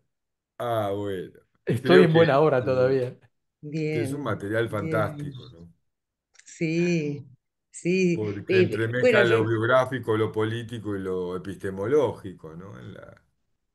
Y eso, son inseparables. y esto de construir desde el habitar la escuela, construir el mundo escolar a partir de los decires y los relatos de los protagonistas, de las personas que están viviendo en la escuela. Entonces, bueno, te quería preguntar por eso, ¿no? ¿Cómo es el vínculo con, o sea, muchos maestros también están con un pie en la universidad y un pie en la escuela. Pero imaginemos el tipo ideal, puro escuela, ¿no? Mm, ¿Cómo llegan, qué reciben de esos maestros? El maestro puro escuela, ¿no? Que en realidad es tan difícil, por ejemplo, acá en Argentina, hoy por hoy, vivir y trabajar al mismo tiempo, ¿no? Entonces, bueno, y estudiar, que bueno, cada vez son menos, ¿no? Y cada mm, vez tenemos maestros que también están sometidos a largas jornadas, a 2 o 3 turnos, y bueno, y lo cotidiano los absorbe y les cuesta mucho sentarse a narrar, ¿no? mm, Participar mm, de este tipo de procesos, entender, mm, una vez que lo experimentan, se dan cuenta del ejercicio de esa soberanía que vos decías, ¿no? mm. Enseguida. Es una cuestión de poder cortar un poco, interrumpir la dinámica, ¿no? Pero bueno, esto si tenías alguna experiencia para contar en ese Sí, sentido, sí. No, lo que pasa es que aquí en España la situación es diferente porque el maestro es maestro, ¿no? La maestra. O sea, no ocupa varios puestos en varios colegios, ni en o sea, colegio, universidad. Digamos Ah, hay cierta estabilidad y cuando uno saca una plaza de profesor o profesora en una escuela, esa es su plaza y ahí desarrolla todo su trabajo, ¿no? bien. De hecho, es una dedicación en exclusiva. O sea, que no puede tener otro empleo aparte de ese. Eso pasa porque han conseguido tener un sueldo digno. O sea, siempre es bajo, no vamos a decir que es, digamos, el mejor de los sueldos, pero, Mm, digamos, tienen un sueldo digno y les permite ocuparse de su de la docencia, de enseñanza. su cole, sin tener que Mm, estar mm, en otras cosas, ¿no? Entonces, para nosotros sí, lo que es importante ahí, dos cosas. Una, que nosotros participamos en las escuelas. Entonces, parte mm, de nuestra actividad es estar en las escuelas, ser parte de los procesos que ocurren en las escuelas, ¿no? Y por otro lado es que las escuelas sientan que la universidad también es suya. Y por lo tanto, cómo generar esos espacios híbridos, ¿no? Entre universidad y escuela, donde podemos compartir desde el sentimiento de pertenencia mutua a los dos mundos. O sea, yo creo que eso es un elemento clave. Una de mis peleas académicas más fuertes es que pensemos que el sistema educativo y la universidad forman parte del mismo sistema. ¿No? Porque, digamos, uno acaba el mundo de la escuela y parece que la universidad pertenece a otro mundo ya, sobre todo pensando en las facultades de educación. O sea, la facultad de educación desvinculada de la escuela es como de un mundo aparte. Si queremos mandar estudiantes a hacer prácticas o la residencia, como decía ella, tiene que ser por un convenio. Vamos a ver qué lógica. Si yo estoy formando a la gente que va a ocupar los puestos de trabajo en la escuela y mis estudiantes vienen de esa misma escuela y formamos parte del sistema educativo exactamente igual, ¿no? ¿Cuál es la lógica administrativa que me obliga a tener que firmar convenios como si mm, fuésemos dos agencias distintas, ¿no? Entonces, bueno, mm, estas paradojas de la política educativa en España, hasta el punto de que el Ministerio de Educación es diferente al Ministerio de Universidades. mm, Entonces, hacer ahora una reforma del plan de estudios de la formación de profesorado la hace el Ministerio de Universidades, no la hace el Ministerio de Educación. mm. O sea, las paradojas Claro, son muchas. Entonces, porque mi los empeño es maestros, generar, los claro, maestros el se maestro forman en la universidad. se forma en la eh, universidad, aquí sí, exactamente, claro. aquí sí. Entonces sí, eso hay un Hay quiebre hay un entre quiebre total, o las sea, que acabas, escuelas claro, y la lo, formación lo de hay ya profesores. entre primaria y secundaria, pero luego lo hay entre primaria y secundaria y la universidad, ¿no? Entonces ahí, claro, mi empeño es saber cómo generamos un espacio que podamos pensarlo compartido, ¿no? Donde pues, nos sintamos que somos parte del mismo sistema, ¿no? Donde se ha dado la paradoja de que se planteó una vez en un debate en mi departamento si había que pagarle a los centros educativos con los cuales colaborábamos con nuestros estudiantes porque estaban dándonos un servicio. Y digo, no, el servicio es mutuo. Claro. Esto no es una cuestión de clientes, ¿no? Que el colegio, yo voy como cliente a ver si me da un servicio para mis estudiantes. O sea, Es hemos roto la increíble. lógica educativa totalmente, ¿no? Y nos pensamos ya, no sé. Entonces, yo creo que es generar este espacio híbrido, ¿no? De escuela y universidad donde nos sintamos todos participantes en ambos mundos y compartirlo. Y ahí, desde el Instituto de Investigación que dirijo, es una de las cuestiones que la tengo planteada como un objetivo, ¿no? Generar esta posibilidad de espacio híbridos entre la Facultad de Educación, en definitiva, y las escuelas y el sistema educativo en general, ¿no? Y bueno, ahí estamos investigando forma, procedimiento, negociando con las administraciones, etcétera, para ver si empezamos a ponerle un poco de lógica, ¿no? A esto, ¿no? Un poco de racionalidad crítica, no solo de una racionalidad positivista, mercantil, ¿no? Que es la que Tal estamos cual. instalados. Pero yo creo que pasa por ahí esencialmente, es el romper las barreras, las fronteras que hay entre las instituciones, empezar a pensarnos desde una perspectiva más colectiva, ¿no? Y Daniel lo decía antes, pensando en nosotros, con las escuelas, con los colectivos, con las asociaciones, etcétera, y pensando que somos parte de la misma cosa. Y en última instancia somos parte del mismo mundo, o sea que necesitamos pensarnos como todos responsables de este mundo, ¿no? Claro, también pensaba en general las narrativas tienen su momento de hacer marca, de generar territorio en el momento de la publicación, ¿no es cierto? Mm, Cuando, bueno, esos relatos entran, como dice Daniel muchas veces, a formar parte del debate público, ¿no es cierto? mm, También en estos espacios híbridos está también la oportunidad de que el relato del maestro informe a la política educativa, por lo menos al plan de estudios de la carrera de los maestros, ¿no es cierto? O sea, claro, claro. que algo de toda esa riqueza de la experiencia de escuela, ¿no? Nosotros tenemos fuertes políticas en este momento en términos de inclusión, que Ujú, son bastante discutibles. Uno no sabe si tienen que ver con una cuestión de cambiar la mirada de la escuela en pos de la inclusión o si en realidad responden más a, bueno, a un recorte económico de la ujú, educación especial, ¿no? Entonces, bueno, y las dos cosas, ¿no? Y la formación docente todavía no acusa recibo, no tiene, digamos, esa reflexión transversal, ¿no? Porque seguimos pensando a lo largo del plan de estudios de la formación docente en el alumno ideal. Y siempre es el alumno, qué hará el alumno, cómo le mostraré el contenido al alumno, ¿no? Y el alumna barra o a sí, e arroba ujú, x, pero en realidad sigue siendo el alumno, ¿no? ujú, El alumno ideal. Y no tenemos, digamos, tenemos, mejor dicho, mucho que aprender, en todo caso, de los profesorados de educación especial, ¿no? Pero no se generó todavía esto. Sin embargo, los relatos de los docentes, bueno, podrían aportar mucho en ese sentido, en la revisión de los planes de estudios, la revisión continua, ¿no? Y ujú, la permanente actualización de programas, ¿no? Un diálogo, ¿no? Bueno, nosotros tenemos esa fractura adentro mismo de las escuelas normales. O sea, nosotros tenemos la tradición de las escuelas normales y ujú, los ujú, institutos de formación docente. sí, Muchas escuelas normales se llaman así porque tienen los tres niveles, inclusive el inicial, ¿no? Inicial, primario, secundario y terciario.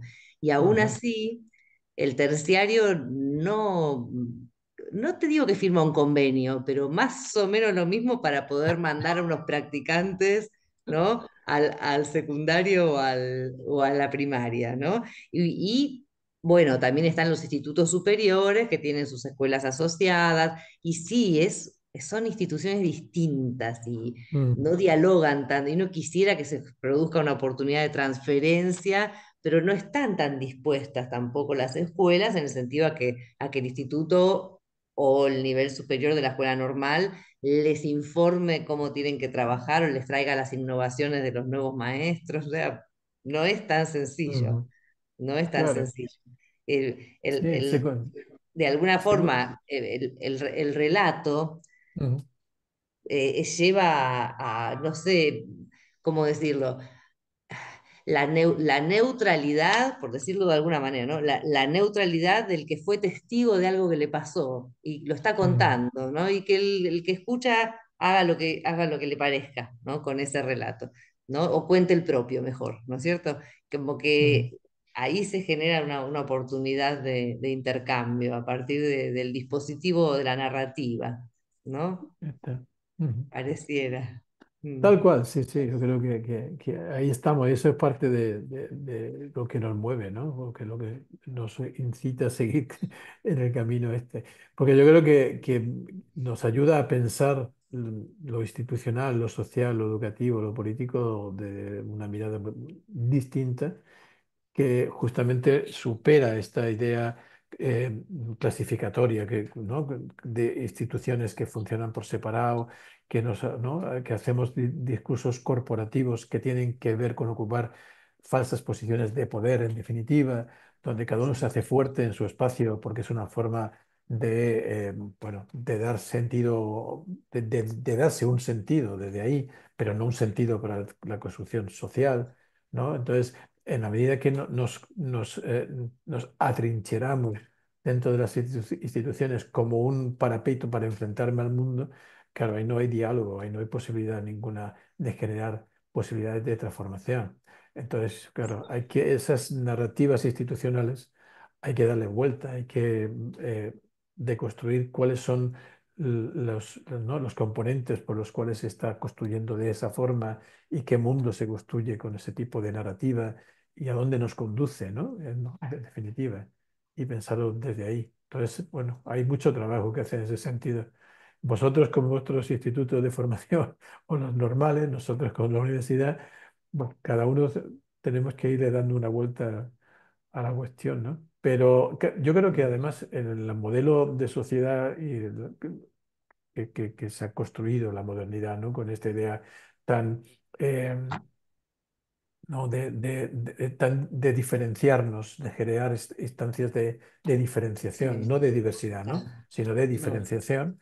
Al final, sí. bueno, pues eso, son como trincheras donde cada uno se sitúa para defenderse en relación a otros u otras que parece que amenazan su posición, ¿no? Y es, bueno, es una Bueno, equivocación. pero esa fragmentación está inspirada en las clasificaciones tópicas, ¿no? del poder. Totalmente, claro, sí, sí, sí. Entonces, Sí, para mí el gran desafío es ahora, ¿no? Cómo armar nuevas cartografías a través de esos ujú, relatos, nuevas configuraciones con límites sí, mucho sí. más porosos, con flujos de otro tipo, Ujú. ¿no? Eh, Sí, en fin, también como una alternativa a estas miradas más macro, ¿no? ujú, y De sí, levantar un poco el guante y decir, mm, ¿no? Bueno, sí, también podemos construir una imagen macro, pero de otra forma.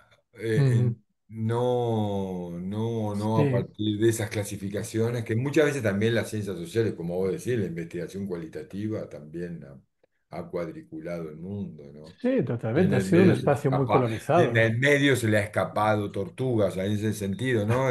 Claro, En esas fronteras que tratan totalmente. de maniatar, ¿no? Y Ujú, también, también vinculado a esas esferas de poder tribal, ¿no? Que se han ujú, reproducido como especializaciones en el ujú, campo académico, ¿no? A mí me pasa claro. como director del instituto, por ejemplo, de investigaciones en ciencias de la educación, que mi idea es ver de qué manera podemos encontrarnos las distintas perspectivas de investigación en el debate que nos atraviese.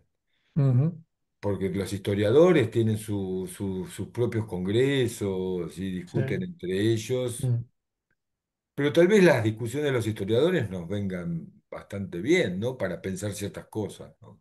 tal cual. En otros Sí, sí, campos, digo, sí, sí, ¿no? sí. Como que se ha tribalizado mucho el debate y hay debate que me Mm, parece que tiene que ver con estos principios, con estos criterios sobre los cuales construir también, llamémosle así, ya que estamos, una otra ciencia, ¿no? Una otra forma de pensar la ciencia. O al menos tal cual. intentarlo, que es bastante divertido, por otra parte. Sí, por lo menos es lo que nos da más sentido a lo que hacemos, ¿no? Y yo creo que Claro, está claro. claro, tiene Que sentido. consigamos algo o no ya es otra cuestión, Es pero otra en cosa. definitiva nos da sentido y yo creo que eso es importante, ¿no? Y entonces sí, en esa idea de lo que planteas, a mí lo de las cartografías que estás planteando me parece que es una necesidad, o sea que tenemos que ir avanzando en esa perspectiva de poder develar de alguna forma, ¿no? Como qué es que lo que hay y construir no ¿no? Desde lo que planteabas de lo macro, sino desde a nosotros nos gusta mucho la metáfora de el rizoma, ¿no? Y construirlo desde lo rizomático, es decir, desde Claro, esta forma de claro, ir expandiendo, desarrollándose sin que haya un antes, un después, digamos, uno por arriba, otro por abajo. Entonces, esa idea que tiene que ver con red, con tramas, ¿no? Con complejidades que se van exacto. articulando, etcétera, etcétera, Y eso pues es caernos de la academia y empezar a situarnos junto con, ¿no? En esa construcción Exactamente, rizomática de lo educativo, de lo social, etcétera. absolutamente. Estamos. Bueno, qué lindo que terminamos con la palabra rizoma, que viene siendo, sí, sí, la venimos usando bastante. Está bien, Muy, ¿no? muy lindo. Claro, también pensamos el rizoma en una charla, bueno, hace pocos días, no sé, meses, Mm, como en un presente arbitrario, ¿no? Uno ve que estos movimientos, estas conjunciones de personas narrando, de repente tienen desapariciones, de repente desaparecen de vuelta, o en otras zonas, o en otra provincia, ¿no? Y se vuelven a encontrar.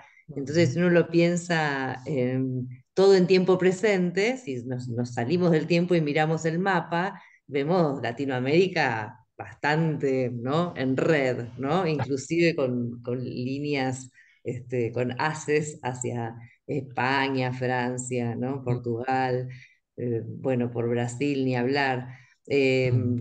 Bueno, esa trama tiene una historia, ¿no? Si nos saliéramos del tiempo, nos quedaría una red muy, muy nutrida y que, bueno, me parece que hay que tener en cuenta esos tiempos y, bueno, y tener en cuenta las ventajas de ser borde también, ¿no? De estar Ujú. por fuera y desde afuera ir haciendo rizoma, ¿no? Y sin andar compitiendo por el centro, para no institucionalizar, para no burocratizarse, ¿no? Para que después no empecemos Sí, a clasificarnos entre nosotros, bueno, no, porque ustedes son los que hacen así, pero nosotros hacemos así, ¿no? Y entonces, claro, después tenemos las subespecialidades, no, digamos, me parece que claro. el centro no nos aportaría demasiado, ¿no? El Por lo centro es contrario. lo que paraliza, ¿no? O sea que cuando Total, te fijas, el centro es lo estático y lo que se mueve exacto, es la periferia y eso tal es lo cual, dinámico. Entonces, justamente totalmente. ubicarse en el centro, Claro, y aquí ya me he muerto, ya que pasa el Exacto, siguiente. claro. claro. Es- Ujú. Tal cual, tal cual. No, ya lo dijo el poeta, ¿no? Decir ya he conocido es decir algo ha muerto. Sí, Así, efectivamente. González exacto. Tuñón, Ajá. decir he Es un conocido. Yo he poeta de conocido barrio. un Mm, puerto. Decir yo he conocido es decir algo ha nos muerto. vamos. Ah, qué bueno. Me parece Eh, potente. pero no, pero esta idea de una política sin centro también es muy sugerente en Nacho, Mm, ¿no? Esta idea Total. de una política rizomática, llamémosle así, ¿no? Y me mm, parece que es también muy sugerente, ¿no? Y muy potente esa idea como para pensar no solamente el mundo, sino también cómo lo podemos entramar en estos procesos de producción de saber, otro, ¿no? De otras mm. formas de discurso también, ¿no? Y bueno, y toda esta suerte de peripecias, ¿no? Que también hacemos para hacer esto que queremos, ¿no?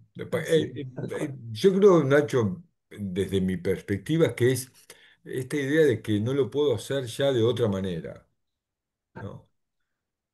Claro. Sí, Este es el tal gran cual. tema. No lo puedo Mm. hacer de otra manera, ¿no? A veces eso tiene problemas cuando sos director de un instituto. No, porque sos Sí, director de un instituto de investigaciones y te vienen con a veces investigaciones experimentales y tenés que manifestar ese asombro. bueno, pero a lo largo del diálogo ha surgido algo que yo creo que es importante que tú has dicho antes, que es importante ocupar ciertos espacios desde lo académico, Sí, porque da Sin posibilidades, o que nos duda. encontremos con sin esto que tú duda. dices, ¿no? Que efectivamente te Mm, llega lo que no quieres o no deseas porque está en las antípodas, ¿vale?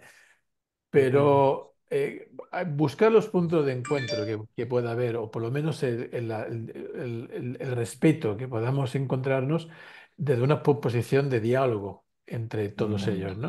O sea, el hecho de que pueda ir con un tipo de propuesta que no es exactamente la que te gustaría, pero que puede ponerse a dialogar contigo, claro. genera otras No, no, posibilidades, ¿no? pero aparte no, ahí yo tengo Interesante. muy claro, no, no, no, no, yo lo hacía un poco como broma, No, no, pero no, sí, en no, realidad ahí como uno tiene broma, que mover todo, ¿entendés? Pero claro. sí, por ejemplo, cuando estábamos con Luis en la comisión de evaluación, obviamente que evaluábamos los proyectos en función de los criterios metodológicos de esos proyectos, Ujú. pero exigíamos el mismo respeto con los nuestros, Claro, con los narrativos y biográficos. claro, claro, Un poco ese el juego, ¿no? exacto. Y sí, eh, tratar de plantear también esa responsabilidad ética en la evaluación y en la consideración, ¿no? Ujú. De esa pluralidad, ¿no? Porque Así tampoco es. me quiero poner en tribuno o en determinador, no, no, la investigación experimental no, ¿no? Hay cosas que sí, tal vez. ¿No? Por eso a mí me Ujú. parece interesante esta idea de pluralidad epistémica y conversación, ¿no? Y diálogo y responsabilidad metodológica, por decirlo de alguna forma, ¿no? De que los proyectos, más que rigor, digo siempre, manifiesten responsabilidad en los términos en que están formulados. Y eso me parece que también, me parece a mí, que yo no pueda hacer otro tipo de investigación, diría, ¿no? Mm, Digo, no quiere decir que no sea que esta sea la única forma legítima de hacer investigación. claro, A mí sí, me ha sí. pesado, yo no puedo pensar o estar de otra manera, pero puedo reconocer también otras formas, otras experiencias de investigación, otros criterios, etcétera, etcétera. Ujú. Así que me Pero parece que pensando algo que parece importante, que la investigación también es una forma de construir futuro. sí, claro. ¿Entiendes? Entonces, no o sea, ¿qué mundo construimos con qué investigación? Porque ese es al Ah, final lo que tenemos que debatir. A mí que utilice una metodología u otra, al final no es el problema, sino qué mundo construyes con esa metodología que estás usando, ¿no? O sea, si te sí, sí, emperras en sí. el número por el número, ¿qué mundo construyes desde ahí? ¿Nos humaniza, ¿no? En algo ese tipo de investigación? ¿O simplemente nos somete a una lógica ajena, controladora y reguladora? ¿No? Entonces, Y, ese es más que entrar en cuestiones metodológicas, el cuánto y cuál y pegarnos ahí, la pregunta es más radical, yo creo, y tenemos que ir a la pregunta más radical que es sobre el sentido, o sea, ¿qué mundo se construye con la investigación? Porque cuando investigamos estamos construyendo mundo, ¿no? Y eso yo sin creo que es duda, importante que lo entendamos. sin duda. No, no, no solamente estamos aplicando unas técnicas para sacar una información y que luego esto sea muy bonito en una publicación, etcétera, ¿no? Que parece que muchas veces eso sí, pero eso también nos construye un mundo que no es el Pero deseado, pero por está supuesto, construyendo el mundo. Entonces, por supuesto. tendremos que dialogar para ver cuando tú haces esto, qué mundo construyes, ¿no? Y por lo tanto, Mm. ¿cuál es tu compromiso y tu responsabilidad en el futuro de lo que estamos haciendo, en el futuro del mundo? Muy lindo eso de Bueno, construir fútbol. No lo había pensado, Nacho. Te agradezco mucho, porque la verdad es una idea, una imagen muy linda, ¿no? Como pregunta a la investigación. Ujú. ¿Qué mundo contribuye a construir eso que estás haciendo? No, porque también, como criterio de validez. Claro, obvio, es un de este criterio tipo Claro, de ético. validez, Claro. ¿no? De este tipo de exactamente. validez. Ujú. Ujú, No, seguro, seguro. sí. Así es. Bueno, me parece que ya estamos en hora, ahora sí, para, para ir cerrando, te llevamos más de la cuenta. No hay problema, yo estoy muy a gusto con el diálogo. Y cuando perdiste, Nacho, cuando dijiste que era una hora menos que en España, dijeron, bueno, le damos un poquito más. Que Claro. estás en Canarias y... ¿Viste? Bueno, hay que aprovechar esas circunstancias. No hay No, problema. seguro, seguro. Sin Así que problema. bueno.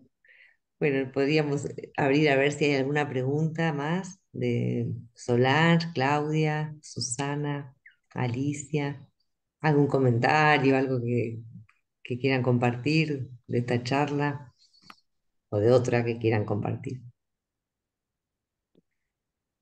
Primero Eh, les agradecemos que hayan aguantado estas 2 horas, ¿eh?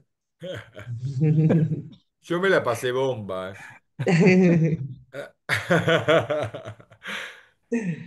Alguien iba a preguntar, perdona que te corta. sí, Sí. Claudia. Eh, sí, a mí también me pareció muy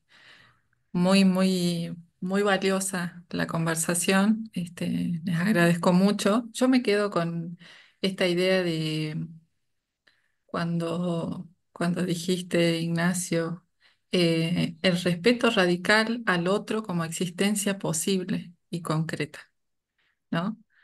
Mm, Como me parece muy... Yo soy profesora de educación especial. Mm, Entonces, esta idea de que no se trata de tolerar, ¿no? Ni de adaptarnos, sino que se trata, como vos decís, de alojar.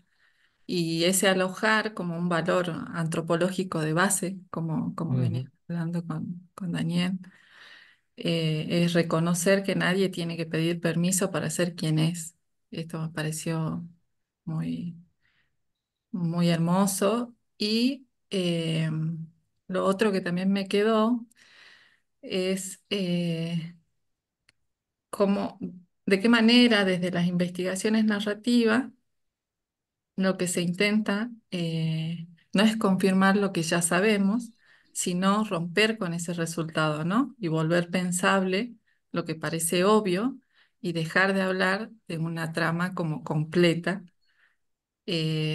Y eso me lleva a preguntarte esto que tiene que ver un poco con lo que me interesa investigar, y es qué lugar tiene lo no dicho, lo corporal y lo silenciado en tus recorridos como investigador.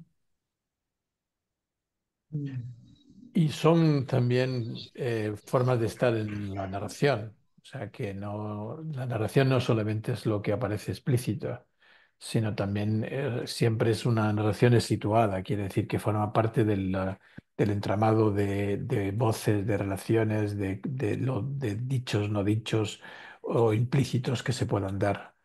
Entonces el silencio o también es parte de la narración, ¿no? Sobre todo porque hay algo que a veces no lo tenemos tan en cuenta y es que la narración también es escucha, ¿no? Y la capacidad o la posibilidad de escuchar como una actitud básica de respeto y de reconocimiento del otro y de la otra es importante, ¿no? Y esa escucha va más allá de solamente la palabra. La escucha es un sentimiento, es el conectar desde también lo sensible, los afectos, y ahí entra lo dicho y lo no dicho y lo silenciado, etcétera. Y todo eso forma parte. Y yo creo que eso también nos da un valor al relato más allá de simplemente lo que es. No, hay una perspectiva dentro de la narrativa que eleva el texto escrito a categoría casi mágica, ¿no? O sea, hay que el respeto al texto. Y nosotros estamos intentando ir mucho más allá de los textos, sino pensar, ¿no? En diferentes formas de expresarse que tenemos y que todas forman parte de la construcción del mundo que podamos hacer, ¿no? Sí, que no es la veneración del texto por el texto, sino como algunas de las corrientes, sobre todo eh, la suiza o no, alguna francesa, que están instaladas ahí en la veneración del texto, sino justamente el situarnos en toda la construcción que se da, que eso tiene que ver con lo relacional, tiene que ver con los vínculos, como decíamos, etcétera, etcétera, ¿no?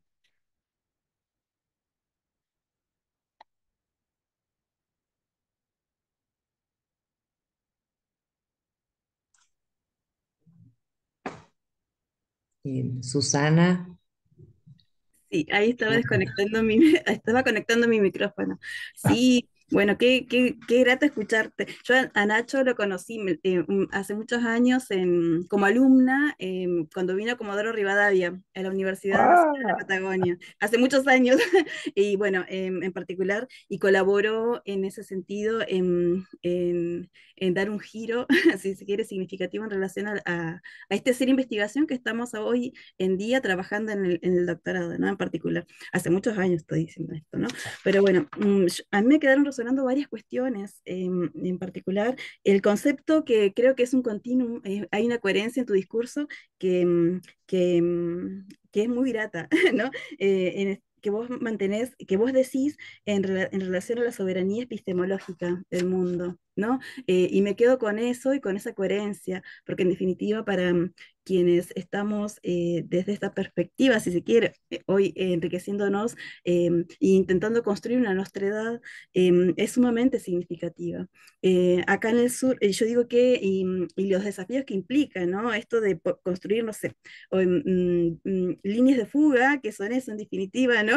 Desde nuestra sí, desde lo minúsculo en particular, y de estos bordes que mencionaba, se mencionó mucho en este seminario, los bordes como potencia, o desbordes como potencia, ¿no? El reapropiarnos de estas, eh, mm, a ver, de esto que quizás de una lógica muy conservadora se ha ay sí, será ridicularizado, ay, perdón, sí, es la hora, es el cansancio, este desde el mañana, pero no, esto de que no sé, vernos como, en mi caso, como mujer, como trabajador docente, porque acá en Argentina no se gana bien como docente, y en este caso, ¿no? Trabajando 2, 3 turnos en particular, y a su vez formándonos para mejorar nuestras praxis y en definitiva para transformar el mundo, ¿no? Y me quedo con eso, ¿no? En particular. Así que fue sumamente significativo y bueno, y nos quedamos con el desafío, supongo, en este caso. Así que, bueno, gracias, Nacho. No, por Dios, gracias a ti. Encantado de encontrarte otra vez después de tantos años, Susana. Y Comodoro ha sido para mí un destino en Argentina muy querido siempre. Fue de los lugares que más he estado yendo durante muchos años. Por lo tanto, pues tengo un aprecio particular, ¿no? A la Universidad de San Juan Bosco y a Comodoro y a la gente de por allá. O sea que, mira, qué gusto tenerte aquí. Qué bueno.